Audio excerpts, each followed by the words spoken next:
Come. Yeah. Lee. Welcome everyone. Not too late for us really. 11:30, lovely. Great performance. Yes, I know. Yeah. Great performance from Dillian Whyte, defending his WBC silver title. Huge amounts of pressure. You know, we've seen over the last probably year and a half, Dillian's been riding on the waves a little bit of AJ, boxing on the massive shows, but tonight was his breakout night against former world champion, undefeated, and also headline at the O2. It was a brilliant crowd, great card, live on Sky Sports, live on HBO across America, and it couldn't have gone more perfectly. Questions for the champion, please? How's Lucas Browne? He's on the way to hospital. He was earlier. We believe he's fine. It was just precaution, but obviously it was a very heavy knockout. Dillian, what kind of message do you think this sends out to Deontay Wilder and as it was shown on HBO? You know, I've been screaming and shouting and kicking up dust for a long time now. I just show people what I'm capable of. You know, a lot of people underestimate me as a fighter. A lot of people underestimate me as world class. We're gonna see who's gonna be underestimating me now and saying all these things. You know, I showed up, you know, and I did what I had to do, man. You know, I boxed well and closed the show in style. You know, they love it at the O2. You know, it's like a bear pit. They love you know. But hopefully Lucas Browne is healthy and he's well. I heard he's well. You know, I'll check in on him later on and hopefully he's good. Just took out a former WBA regular champion in style, 25 fights undefeated. What do you feel right now? You know what? I feel what I've always said, because I've always believed I was that level, and I've always believed I just had to just be patient and wait. And it's a perfect time, you know what I mean? It's been a hard road, being patient, fighting on undercards, traveling to America, fighting, doing all the comeback fights after the defeat and working on my injuries and stuff. But my left hook is back, as you can see. You know, I had major shoulder surgery and stuff, and you know, I just feel good. And I have enough confidence in my left hook now that when it lands, you know, as it lands, I just turn around and walk away, because I'm a massive left hooker, and you know, I'm just grateful for it to be back on point. The most complete performance, Dillian. You did everything. Yeah, you know,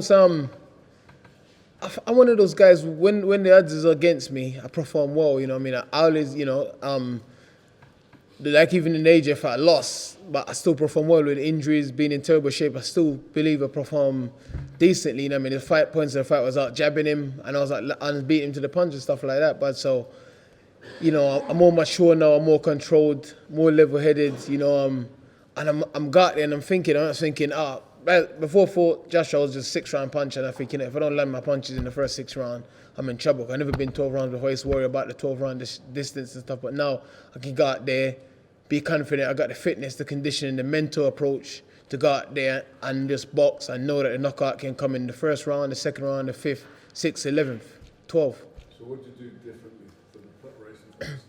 I just completely threw away everything I thought I knew about conditioning and training, and just reinvented myself and listen to my team, listen to my promoter, the people around me and stuff, you know what I mean? The last fight, Eddie was like, oh, you did too much conditioning, blah, blah, blah, this and the other. I did listen to him a little bit. I was like, yeah, maybe I'm doing a bit too much of that. I need to change certain things up. We went to Loughborough, I sat down, I spoke to him, and I said, listen, for this fight, we're going to work on your legs more. We're going to do more of this, we're going to do more of that. And it paid off. I felt strong in there, my legs felt good. Every time Lucas Browne thought he was going to corner me and was trying to do his little fancy footwork, I was able to step out of range and counter him and get punches off quick in the middle of what he was doing. So, you know, I got a great team. Were you surprised how much punishment you took? No, I wasn't surprised. He's a big, tough guy. You know, I keep fighting giants. Everyone I fight is giants. He's a massive guy. Massive head, massive bone structure. And he outweighed me by a stone, you know what I mean? So I knew it was going to be tough, but it's only a matter of time, you know, and I know that I don't need to go out there and land the big one straight away. I can, like my coach always say, chip him down, break him down, rock and roll, and just keep picking punches. And I know once I find his body, once I start to find his body, you know, I'm a vicious body puncher. Once I start to find his body, I know that I would have broke him down mentally as well. Because a few times I saw a caught him and he was like, oh, he went, oh, that's not that. And then when I finally got it good, he was like, and I thought, oh, there you go. You went so many times clean though. Did you think there might be a moment when you might stick around for the whole? No. I knew. I went out. I was trying to put it my way a few times. I had it out, and I thought, you know what, big puncher, take your time, keep chipping away. I'm heavy-handed. people might think I'm the biggest puncher in the division. I don't care. I'm heavy-handed, so I just have to take my time and be patient. You know what I mean? I got a very knowledgeable team around me, you know, and I listen to them and I believe in the instruction that they give me. And I just forgot, don't go out and look for the knockout. You know, I was very patient. You know, I was picking him in the middle of his punches before he get off and after he get off. So, you know, I knew it was only a matter of time. We knew the whole camp is dangerous. Be smart, get behind your jab. And then what I did was I tricked him as well. The points of the fight was only jabbing. I was only jabbing. I sneak a left hook, right hand in there, right hand, straight right hand. When he went to throw a big right hand, I went in the middle. So it was about tricking him because he's an experienced guy. He's an older campaigner. You know, a lot of old campaigner can trick the younger fighters into lead them into a trap. Oh, yeah, you know, do a bit of this, do a bit of that. I know what he wanted was a big punch. So I just knew I had to be sharp, box him, and take the opportunity when it come. I knew it was only a matter of time because early in the fight I was hitting with the left hook, but they're just a little bit too high, or just a little bit too low. And then once I see, okay, his chin goes there every time, bang. In a perfect world, there's your choice. Who would you prefer to fight? Joshua or Wilder? This is a business. You know, we want to fight Deontay Wilder because I'll fight Deontay Wilder, beat him. I go in as a WBC champion, AJ go in as WBA, IBF and whatever else champion. It should be the biggest the first time two British heavyweight as contender for heavyweight title. That'll be massive. But if the opportunity come up where I get to fight Joshua, I'll take it. If I come up to fight Deontay Wilder, I'll take it. You know, I don't mind it. You know, y'all have to make business sense to me, and I'm pushing my career upwards. So whichever one, this man, I'm sure in the next few days is gonna come to me and say, listen, we have this, we have that, but we want the Deontay Wilder fight. But sometimes we don't get what we want in life. Who's the hardest fight out of the two? Eh? Who's the hardest fight out of the two of them, Joshua Wilder? Well, they're my competition, so it's hard for me to, you know, they're both good fighters. It's hard to me to say, this guy's harder than that. You know what I mean? I'm hunting both of them zero. But, you know, one would say AJ, because obviously AJ's boxing is more together than what Deontay Wilder is. But Deontay Wilder seems to be a serious puncher, but he's got no respect for boxing skills and boxing technique. You know, so there's lots of rooms and loopholes to outbox him and to knock him out as well. As you can see, you know, when he gets in trouble, he's in real trouble. So, but they both can punch. They both haven't got the greatest chin, and they both can be hit. You know, but Joshua is a bit more together than what Deontay Wilder is. What's happened to your right hand? Is that just from the amount of punches hitting that big head of it, or? No, you know, it's just one of those things where sometimes, it's how much stones was it in there? I weighed 18, he weighed it. There's a lot of weight, about 500 pounds in there, you know what I mean? And I'm throwing force and he's coming onto it. So, you know, like I say, you can't swim it up and getting wet. So I just got a little wet, that's all. In terms of the knockout, where does that rate your finishes, would you say? Say again? Where would you say that knockout punch and that finish rates? I don't know. I'll let you guys decide. You guys are the media. You guys are the experts. I'll let you guys rate it amongst, you know. I haven't seen it yet. I'll watch it back. I'll let you guys you know, I'm sure in the papers tomorrow or whatever you guys will put it, wherever you guys you know, you guys think it ranks in there. But, you know, I'm heavy-handed, I can punch. I know I'm getting it together properly finally. Yeah, it was it went exactly to plan. The fight went exactly to plan, round by round. You know, there's a couple of little things we tweaked along the way, and he done it to the T. And I was over the moon with the performance and the outstanding finish. It was world class, and there's still 30% to come from Dillian Whyte. You seem to know exactly when to tell him after that fifth round, when to tell him to pick it up, because he came out, he's been controlled the whole time, then all of a sudden came out purposeful that he wanted to. Yeah, well, yeah. What happened was, I think the fifth round, I said, get out there, feint, just chuck a little feint and kid in here and there, but don't overdo it. Then still keep the work rate up, and then in the sixth round we said go out there, double them up, treble them up, but no more than that. Put a few together here and there. You know what I mean? And he did just that behind the jab always, perfect. Did you feel Dillian that he was ready to go at that point? Did I feel that Lucas was ready to go? Well, we tested him a couple of rounds before that. We tested him here and there. Dillian tested him here and there. Stuck it on him, come away. Stuck it on him, come away. We had to break him down slowly but surely. Big man, dangerous man. Big right hand. You know what I mean? So that's what we did. Yeah. Dillian, how did that cut affect him? Could you see how it affecting his own sort of way he was approaching the fight? Well, he gets cut in every fight, so for him, cuts is nothing. You know, every single fight he get cut and he fights on, and he gets through the fight. In the Chagiyev fight, it was bleeding the same way, but he still knocked Chagiyev out. You know, so it was one of those things where we knew he'd get cut, so we knew one of the key was to keep jabbing him. And when I see he got cut, sometimes when I see blood, I want to destroy, but I maintain my patience, use my jab, get my jab going, and took my time, and going for the kill at the right time. You know.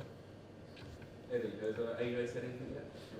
He was watching. I haven't spoke to him since, but AJ loves watching Dillian fight. He loves fighting, and like Dillian said in the interview, it's like they've just got this thing where, like, if you said to Anthony, tell me, obviously he's got a huge fight on Saturday, but tell me who you want to fight next. It's that Dillian one every time, which is mad, really. But it's just I don't know, and it's almost like it used to be hatred, but it's still respect. beef. But it's like they respect, got each though. other's respect in Yeah. that first fight, and they enjoyed it, both of them, and they want to do it again. But I just think it's such a fascinating landscape now, because I know people are talking about Joshua and Wilder, and we worry about that after the Parker fight, but if he does fight Wilder next, it's not going to be till October, November, December. So Dillian can box him in June, July, whenever. So that is, you Well, he may have no choice. I mean, if Maurizio Suleiman orders the mandatory, I mean, he's boxed Verne, which was an outstanding mandatory. So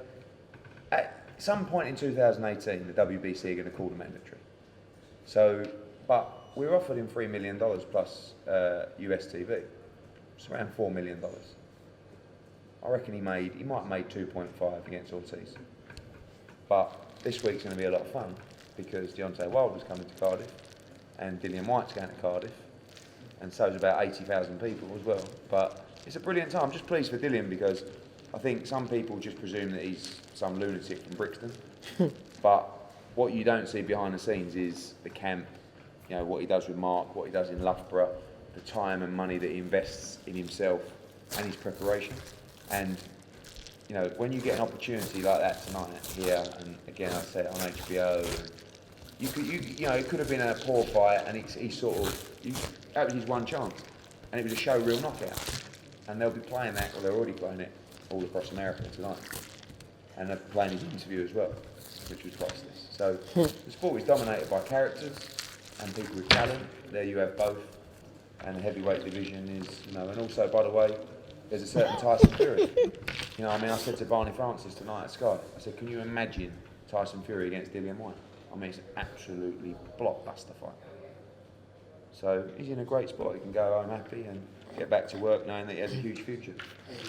Deontay Wilder said in the past, when he was talking about doing it in Philip, there was the guarantee of fighting Joshua, and at the time you said that was out of the question. Is that something you might revisit? Deontay Wilder's got no choice in the matter.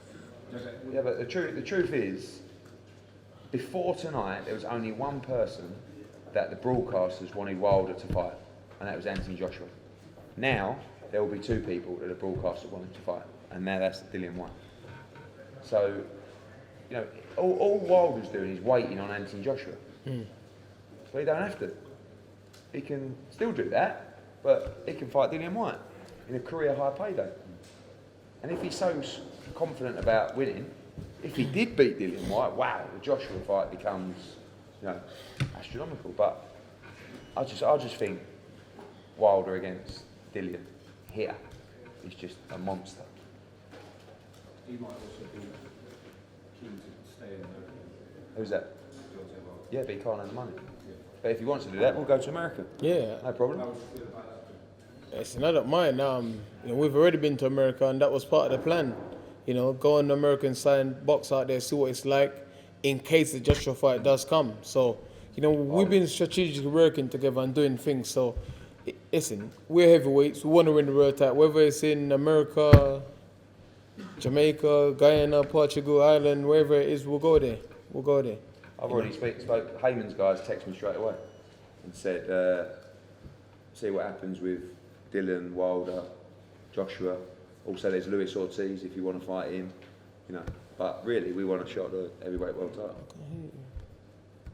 Dylan, Anthony Joshua put a picture on his Snapchat that he won 650 quid. He backed him to win. Oh, did it?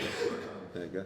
Yeah, I back him to win against Parker as well in 7th round as well. So, 7th round? yeah, I'd give him between 6th and 7th round to beat Parker, because I think Parker's downfall is he's an offensive front foot fighter, and Joshua's going to love that. Parker's going to run into punches all night long, and I think Joshua's going to split him. So, we both know the game. He knows the game, I know the game. He's leading the charge at the minute. I got respect for him, he's got respect for me. That's the main thing.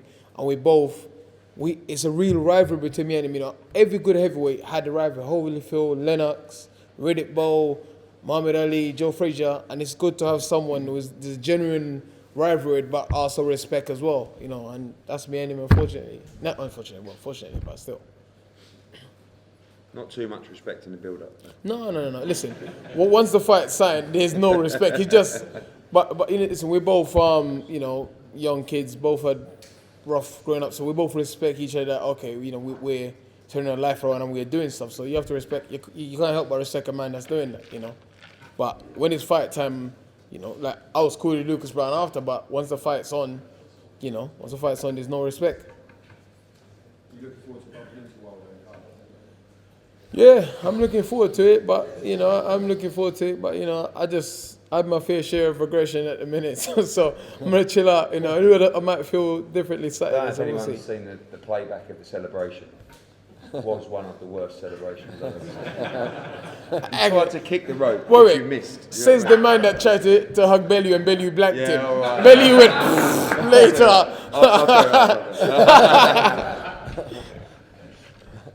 No, but no. You know, you get pumped up, and sometimes. Yeah, I was trying to calm you down, weren't I? Yeah, exactly. You know, you know, there's a lot riding at stake. You know, second time I'd land at the O2, I knew important was. You know, forget all the fights, be honest, but I want to make O2 my home, you know what I mean? I want to have some great fights here, great nights and sell out, you know what I mean? So there's a lot of pressure on me, but I was calm and I was relaxing the whole build-up. I wasn't as aggressive and as I normally am, and, you know, but it was a lot of pressure, a lot of pressure, a lot of things in the pipeline depending on me looking good tonight.